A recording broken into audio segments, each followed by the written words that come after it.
আর রয়ের যিনি এসছেন, প্রধান এসছেন, এটা নিয়ে প্রচুর স্পেকুলেশন দেখছি। তিনি চায়না থেকে ঢাকায় এসছেন।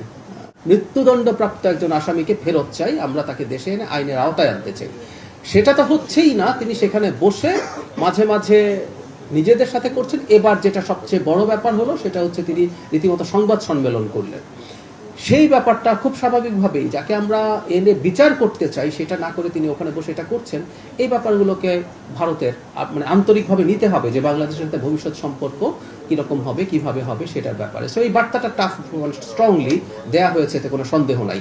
এটা তো আমরা যেটা দেখতে পাইনি, আমরা যে ভিজিবল স্টেটমেন্টটা দেখেছি সেটাও অত্যন্ত মানে শক্ত ছিল। আমরা আমাদের এই ব্যাপারটা আমরা কতটা সিরিয়াসলি নেই, আমরা কতটা এই ব্যাপারটাকে এন্ডোর্স করি না সেটা ওখানে ছিল।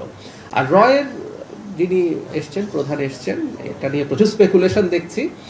তিনি চায়না থেকে ঢাকায় এসছেন।